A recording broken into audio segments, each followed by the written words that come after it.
Shalom, saudaraku yang dikasihi Tuhan. Saat yang berbahagia ini saya akan menyampaikan rahasia dari Wahyu pasal 5 ayat 1 sampai dengan yang ke-7. Di sini perikopnya adalah kitab yang dimeterai dan anak domba. Saya akan bacakan saja. Kitab Wahyu pasal 5 ayat 1 sampai dengan 7. Maka aku melihat di tangan kanan Dia yang duduk di atas tahta itu sebuah gulungan kitab yang ditulisi sebelah dalam dan sebelah luarnya dan dimeterai dengan 7 meterai. Ayat yang kedua, dan aku melihat seorang malaikat yang gagah yang berseru dengan suara nyaring, katanya, siapakah yang layak membuka gulungan kitab itu dan membuka meterai-meterainya?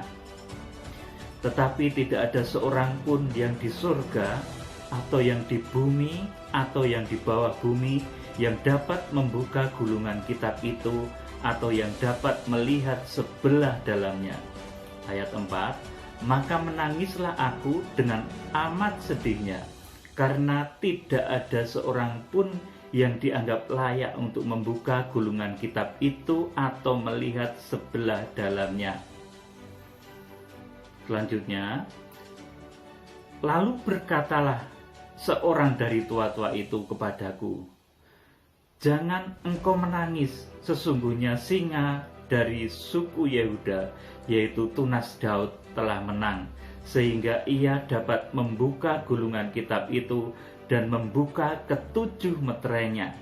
Ayat 6, maka aku melihat di tengah-tengah tahta dan keempat makhluk itu, dan di tengah tua-tua itu berdiri seekor anak domba, seperti telah disembelih, bertanduk 7 dan bermata 7. Itulah ke-7 roh Allah yang diutus ke seluruh bumi.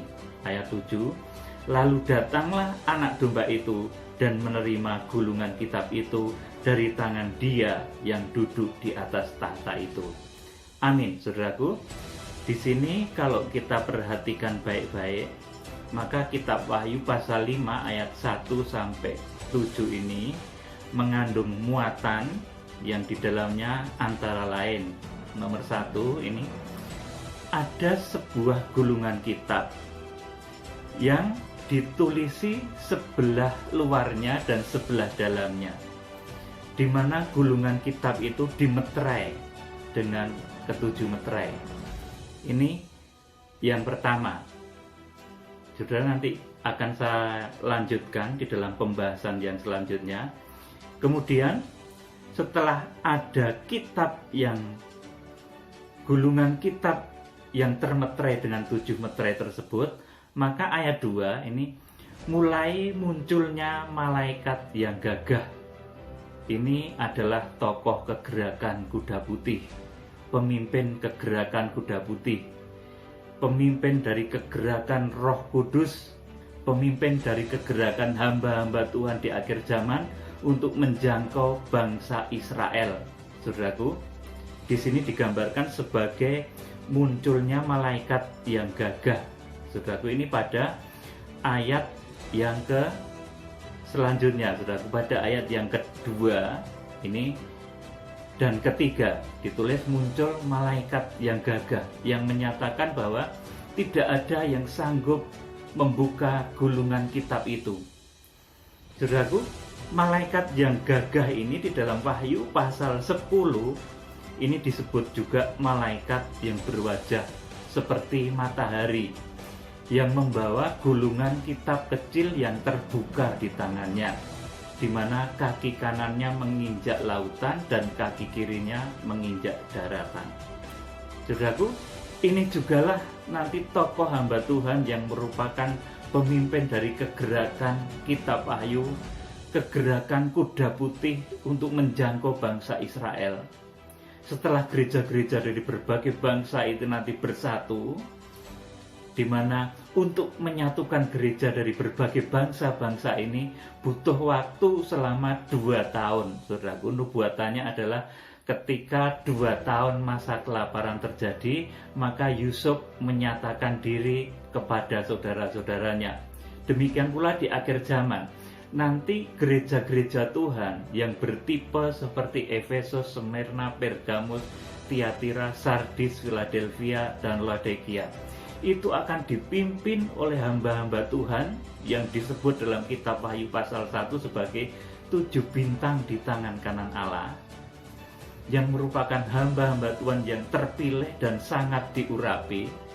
Saudaraku, ini akan menyucikan gereja yang bertipe Efesus, Smyrna, Pergamus, Tiatira, 7 jemaat, 7 tipe jemaat di akhir zaman. Karena ketujuh tipe jemaat itu memiliki kelemahan masing-masing, saudaraku. Di samping ada kelebihannya, ketujuh jemaat ini juga memiliki kelemahan. Itulah yang harus disembuhkan, itulah yang harus dikuduskan, disucikan oleh hamba-hamba Tuhan yang disebut 7 bintang di tangan kanan Allah. Saudaraku, jadi malaikat yang gagah yang ditulis di dalam kitab Wahyu pasal 5 ayat yang kedua ini adalah pemimpin kegerakan kuda putih untuk menjangkau Israel. Nanti setelah gereja dari Zaitun liar, gereja dari bangsa-bangsa kafir, gereja non-Israel ini disucikan, dikuduskan sampai mencapai standar kaki dian emas. Itu nanti gereja tersebut akan bersama-sama dengan tokohnya yaitu 7 bintang. Kemudian juga bersama dengan munculnya malaikat yang gagah dalam Wahyu pasal 5 ayat 2 ini, mereka akan menjangkau Israel dalam satu kegerakan besar yang namanya kegerakan kuda putih. Saudaraku, jadi Wahyu pasal 5 ayat 2 ini adalah mulai memunculkan satu tokoh yang saya sebut sebagai tokoh kegerakan kuda putih, saudaraku, yang nanti tugasnya adalah menjangkau bangsa Israel. Wahyu pasal 6 ayat 1 dan 2, kegerakan kuda putih ini positif, bukan kegerakan antikristus, tapi adalah kegerakan Roh Kudus, kegerakan hamba-hamba Tuhan untuk menjangkau kembali bangsa Israel dalam satu kesatuan tubuh Kristus. Jadi Wahyu pasal 6 ayat 1 dan 2 itu kegerakannya hamba-hamba Tuhan di akhir zaman. Penunggang kuda putih yang bersenjatakan busur, saudaraku, itu adalah kegerakan hamba-hamba Tuhan di akhir zaman. Memang beda dengan kuda putih di Wahyu pasal 19. Kalau Wahyu pasal 19 itu adalah Tuhan Yesus yang datang, yang akan menangkap antikris dan nabi palsu. Ini memang beda. Jadi saudaraku, kembali ke topik Wahyu pasal 5 ayat yang kedua, ini dituliskan mengenai munculnya sosok malaikat yang gagah yang merupakan pemimpin dari kegerakan kitab Wahyu, pemimpin dari kegerakan kuda putih. Bahkan nanti di kitab Wahyu pasal 10 itu adalah malaikat yang menerima amanat mengenai hari H saat gereja diungsikan dengan 2 sayap burung nasar. Meskipun perkataan yang diucapkan bagaikan deru guruh kemudian disaut oleh 7 guru itu, saudaraku, itu masih dimeteraikan dan tidak boleh dibuka mengenai hari H, tanggal, waktu, bulan, dan tahun, itu tidak boleh dibukakan. Hanya sekali saja ketika kitab Wahyu pasal 10 itu nanti digenapi, saudaraku. Oleh karena itu banyak hamba-hamba Tuhan terdahulu menjadi khilaf, saudaraku, karena mulai berani mengatakan waktu. Karena sesungguhnya waktu nanti hanya akan dikatakan satu kali ketika Wahyu pasal 10 ayat 1 sampai 4 itu digenapi. Saudaraku, malaikat yang gagah yang ditulis di dalam kitab Wahyu pasal 5 ayat 2 ini yang di dalam kitab Wahyu pasal 10 ayat 1 dan ayat 2 ini sebagai malaikat yang berwajah matahari, tokoh kegerakan, yang nanti, saudaraku, di sana gulungan kitab ini sudah terbuka, saudaraku. Kalau di Wahyu pasal 5 ini gulungan kitab ini masih termeterai. Rupanya oleh Tuhan Yesus, saudaraku, gulungan kitab ini selanjutnya diserahkan kepada pelaksana dari kegerakan akhir zaman itu. Sehingga di dalam kitab Wahyu dengan jelas dituliskan bahwa gulungan kitab yang terbuka itu sudah berada di tangan malaikat sang surya, tokoh kegerakan akhir zaman. Saudaraku, selanjutnya, saudaraku, memang untuk terbukanya 7 meterai ini yang bisa membuka Tuhan Yesus. Tetapi sesudah 7 meterai itu dibuka, maka gulungan kitab itu diserahkan kepada tokoh kegerakan, yaitu pemimpin kegerakan kuda putih, yang disebut sebagai malaikat sang surya, yang saya yakin ini munculnya dari negeri yang berlambang unggas nasar, dari bangsa Indonesia, karena terbukanya kitab Wahyu ini adalah dari bangsa Indonesia. Saudaraku yang dikasihi Tuhan, kita akan membaca di dalam ayat yang selanjutnya. Setelah kemunculan dari malaikat sang surya, maka saudaraku yang dinyatakan layak membuka gulungan kitab itu adalah anak domba yang tersembelih atau Tuhan Yesus Kristus. Ayat 4 saya akan bacakan, kita simak baik-baik. Ini Yohanes. Maka menangislah aku dengan amat sedihnya, karena tidak ada seorang pun yang dianggap layak untuk membuka gulungan kitab itu ataupun melihat sebelah dalamnya.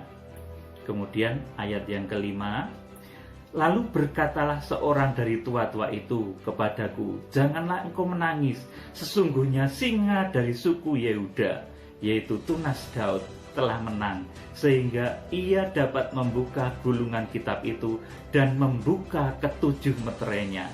Maka aku melihat di tengah-tengah tahta dan keempat makhluk itu, dan di tengah-tengah tua-tua itu berdiri seekor anak domba, seperti telah disembelih, bertanduk 7 dan bermata 7. Itulah ketujuh roh Allah yang diutus ke seluruh bumi.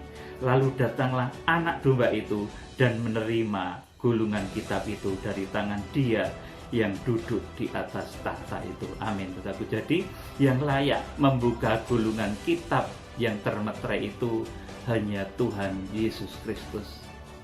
Perhatikan baik-baik. Tetapi nanti gulungan kitab itu akan diserahkan kepada hambanya, pelaksana dari kegerakan kitab Wahyu, pelaksana dari kegerakan kuda putih, pelaksana dari rencana besar Tuhan di akhir zaman untuk mengungsikan gereja di akhir zaman dengan 2 sayap burung nasar. Nanti kita akan melihat, saudaraku. Saudaraku, ketika kitab Wahyu pasal yang ke-6 selanjutnya, di sana dinyatakan bahwa ketika anak domba itu membuka meterai yang pertama, misalnya saudaraku, maka muncullah kuda putih, kegerakan kuda putih, saudaraku. Ini Wahyu pasal 6 ayat 1-2, saudara baca sendiri, saudaraku. Ini kegerakan untuk menjangkau bangsa Israel, kegerakan Roh Kudus, saudaraku, yang dipimpin oleh hamba-hamba Tuhan, bukan malaikat yang di langit, tapi dipimpin oleh hamba-hamba Tuhan. Seperti ketika Tuhan melepaskan Israel dari perbudakan Fir'aun dan Mesir, itu menggunakan Musa, hamba Tuhan, tidak menggunakan malaikat yang nampak di langit, itu bukan, saudaraku, tapi dia menggunakan Musa. Demikian pula di akhir zaman, untuk kegerakan besar akhir zaman Tuhan akan menggunakan hambanya, saudaraku. Kemudian ketika meterai yang kedua dibuka, ini majulah seekor kuda merah. Ini tugasnya mengambil damai dari bumi, sehingga orang nanti saling bunuh, saling memerangi, dan lain sebagainya.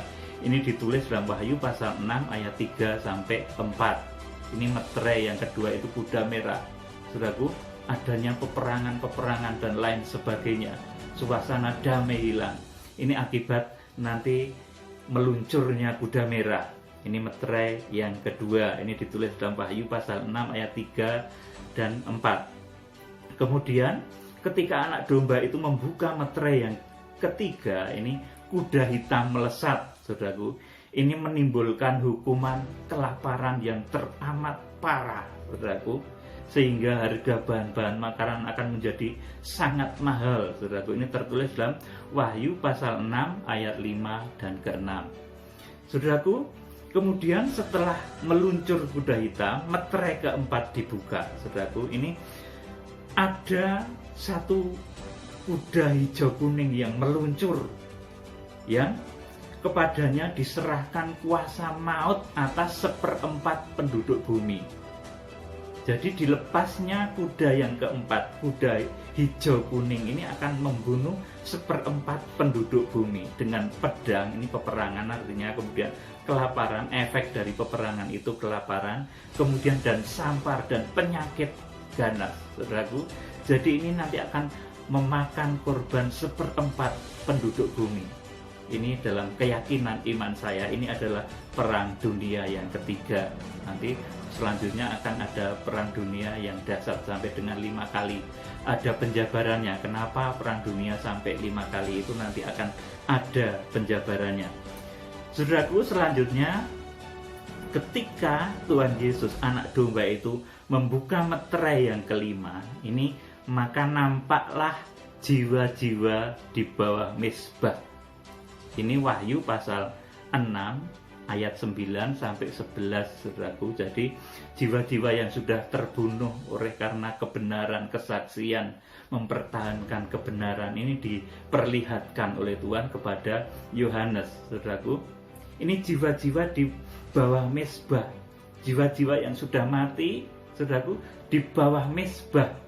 Ini jiwa-jiwa yang berada di satu tempat yang saya katakan ini namanya paradise, saudaraku, sebab ini menunggu nanti Tuhan datang, menunggu teman-teman seperjuangan yang nanti akan mati sama seperti dia. Jadi saudaraku, kalau saat ini ada hamba Tuhan yang dibawa oleh Tuhan ke alam maut ataupun paradise, itu benar, saudaraku. Alam maut itu ada yang menghuni sekarang sudah, saudaraku. Orang-orang mati yang berada di luar Tuhan itu ada di satu alam yang namanya alam maut, saudaraku. Di sana iblis berkuasa. Di sana iblis melakukan satu intimidasi, teror, bahkan juga penyiksaan terhadap jiwa-jiwa yang tersesat. Itu namanya Hades, saudaraku. Dan hamba Tuhan sudah ada yang dibawa ke sana. Saya mengaminkan untuk hal ini. Karena memang kalau Hades atau alam maut itu sudah ada saat ini, saudaraku. Kemudian ini seiring juga dengan Firdaus. Ini Firdaus ini dibuka oleh Rasul Yohanes di dalam Wahyu pasal 6 ketika membuka meterai yang kelima. Rasul Yohanes juga melihat jiwa-jiwa yang di Firdaus. Saudaraku, ini jiwa-jiwa orang mati yang menunggu saat kebangkitan. Orang-orang mati yang berada dalam kebenaran, saudaraku. Ini Rasul Yohanes melihat.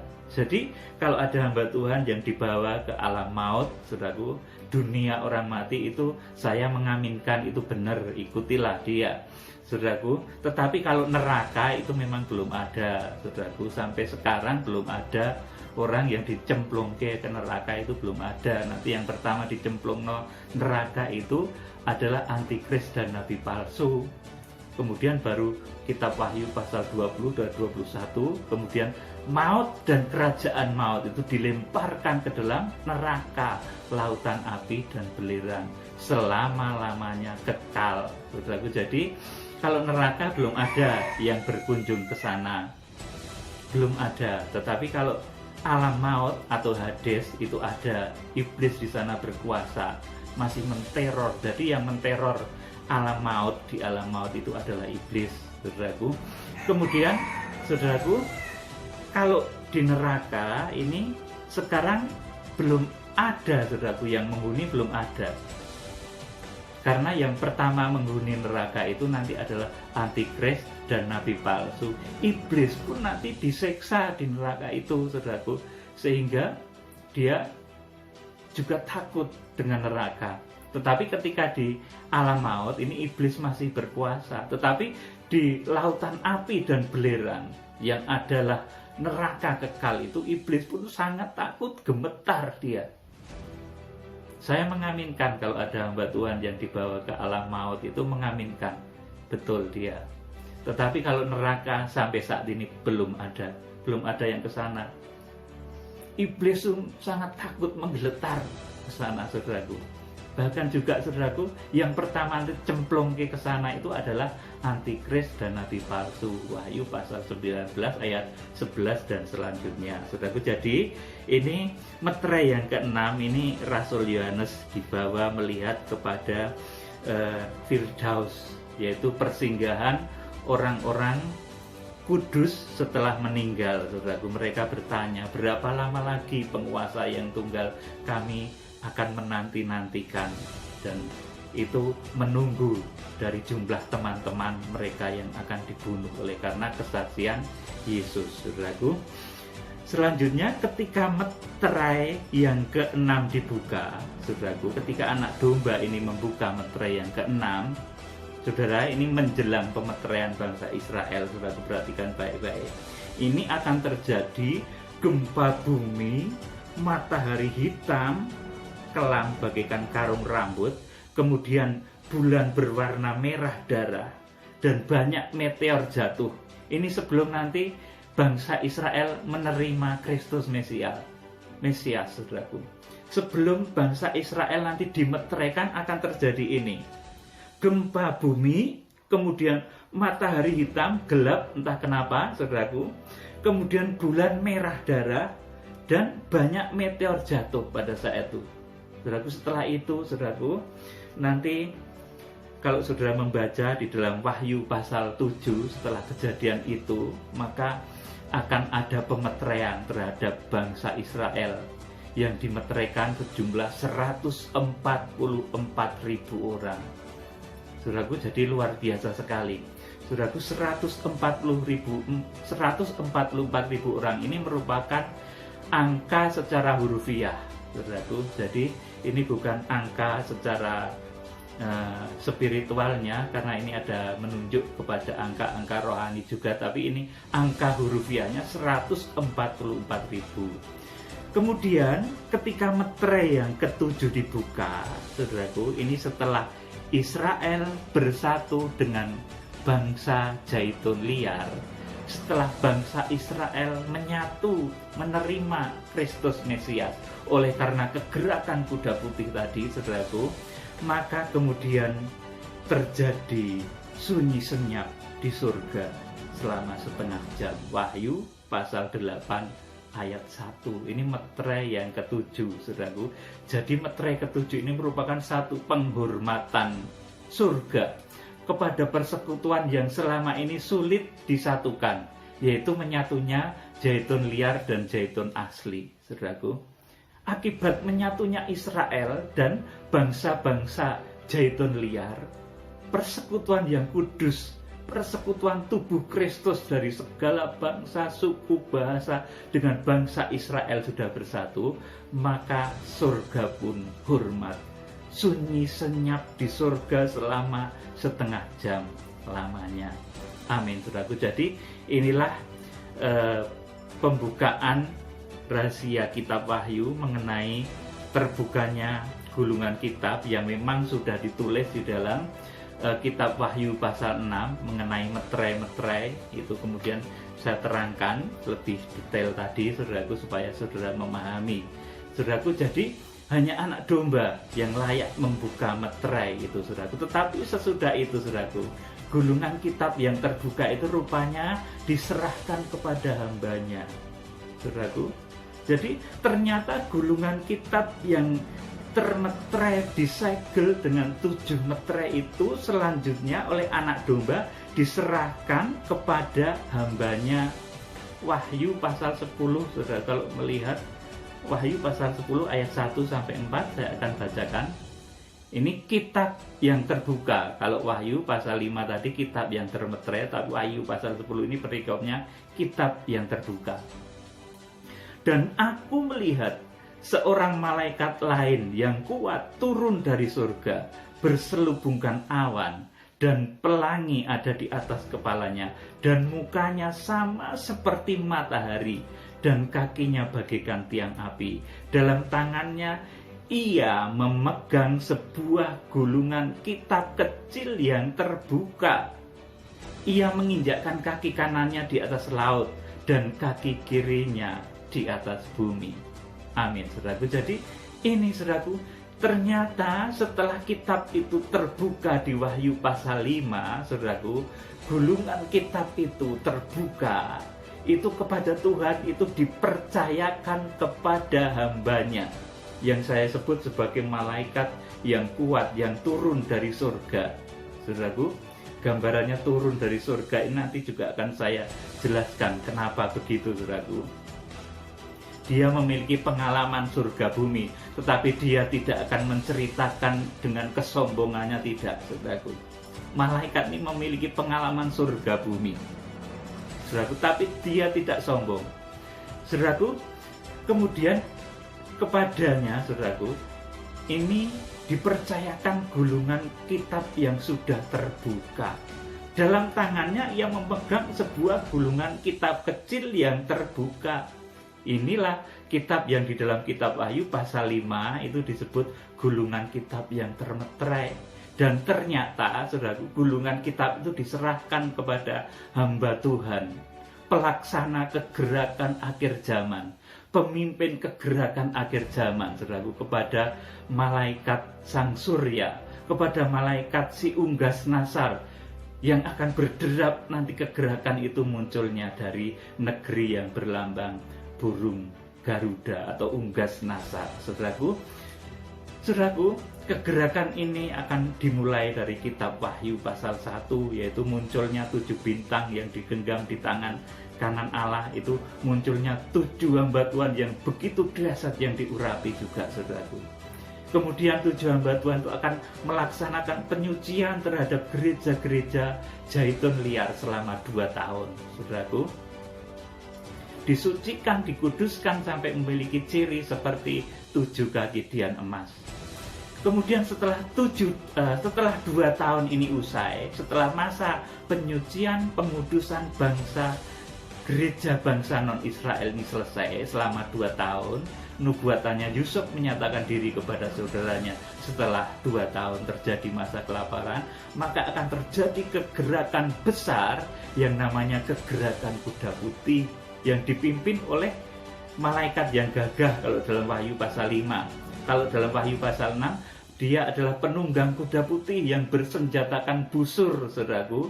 Kemudian yang di dalam kitab Wahyu pasal 10 ini digambarkan sebagai malaikat yang kuat, yang di dalam tangannya ia memegang sebuah gulungan kitab kecil yang terbuka, saudaraku. Ini gulungan kitab yang tadi termeterai di Wahyu pasal 5 tadi, saudaraku. Tetapi oleh Tuhan diserahkan gulungan kitab, rahasia gulungan kitab yang terbuka ini kepada hambanya. Bahwa intinya Tuhan itu akan memakai hamba-hamba Tuhan, bukan malaikat-malaikat yang bersayap, untuk menghukum bumi dengan 7 meterai, untuk meniup sangkakalanya, tetet, bukan seperti bayangan banyak orang nanti ada sangkakala berbunyi dari langit. Tidak, saudaraku. Itu tiupan hukuman yang disuarakan oleh hamba-hamba Tuhan akhir zaman yang seperti Musa untuk menciptakan tulah-tulah di akhir zaman. Kemudian, saudaraku, seperti ketika Tuhan membebaskan Israel dari perbudakan di Mesir, Tuhan utus Musa. Demikian pula di akhir zaman, Tuhan tidak mengutus malaikat-malaikat yang bersayap itu, saudaraku, tetapi Tuhan akan pakai hambanya, saudaraku. Bahkan gulungan kitab kecil itu pun dipercayakan kepada hambanya, kepada tokoh kegerakan akhir zaman, tokoh kegerakan kuda putih yang akan memimpin kegerakan di muka bumi itu untuk menjangkau, mempertobatkan bangsa Israel. Saudaraku, kita akan membaca di dalam Amos 3 ayat 6 dan 7, saudaraku.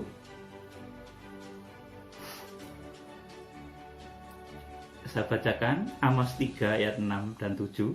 Adakah sangkakala ditiup di suatu kota dan orang-orang tidak gemetar? Adakah terjadi malapetaka di suatu kota dan Tuhan tidak melakukannya? Sungguh Tuhan Allah tidak berbuat sesuatu tanpa menyatakan keputusannya kepada hamba-hambanya, para nabi. Amin, saudaraku. Jadi Tuhan itu kalau ingin menghukum bumi, meniup sangkakala, menghukum bumi dengan 7 meterai, menghukum bumi dengan 7 cawan murka Allah. Dia memakai hambanya seperti tulah di Mesir. 10 tulah di Mesir itu terjadi bukan sekonyong-konyong dari langit. Malaikat yang bersayap itu mencurahkan tulahnya tidak, tapi melalui Musa. Saudara, demikian pula di akhir zaman. Kegerakan akhir zaman yang besar yang segera akan terjadi, saudaraku, ini Tuhan juga bukan menyuruh malaikat yang bersayap itu, tapi Tuhan akan pakai hamba-hambanya untuk menyatakan penghukuman 7 meterai, 7 sangkakala, dan 7 cawan murka Allah. 21 macam malapetaka akhir zaman itu nanti melalui ucapan mulut hamba-hamba Tuhan yang sangat diurapi. Nantikanlah kegerakan ini. Saya kemarin sudah menyampaikan mengenai runtuhnya bait suci Allah, saudaraku, dan makna rohaninya. Kita akan segera masuk di dalam kegerakan kitab Wahyu 7 tahun terakhir. Sekalipun saat ini saya katakan, saudara, jangan cemas, jangan bingung, kita belum masuk kitab Wahyu pasal 1. Masih ada waktu untuk kita memperbaiki diri, mengkuduskan diri, melihat petunjuk bintang. Saudaraku, kalau dulu bintang Bethlehem menunjukkan arah dari kelahiran Tuhan Yesus, yaitu Bethlehem. Tetapi 7 bintang di akhir zaman nanti akan mengarahkan gereja Tuhan, saudara-saudara semua, kepada rencana Tuhan yang besar dan dahsyat ini. Kiranya Tuhan memberkati dengan roh hikmat dan wahyu. Salam penuaian. Haleluya. Amin.